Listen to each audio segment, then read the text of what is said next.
आता अल्लाउद्दीन खिल्जीबद्दल आपण थोडंसं जाणून घेऊ. अल्लाउद्दीन खिल्जी हा खूप क्रूर, कपटी, स्त्री लंपट माणूस होता.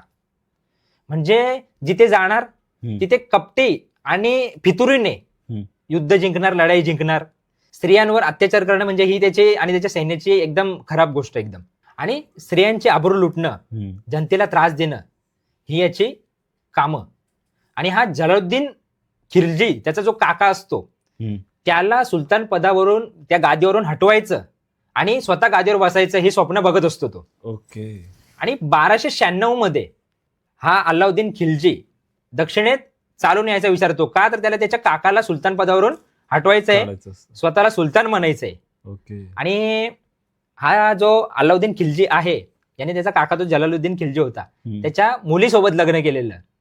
मलिका ए जहा तिचं नाव. ओके. इस्लाम की खूबसूरती बोलतो ना आपण. त्याने काकाच्या मुलीसोबत त्याच्या लग्न केलेलं.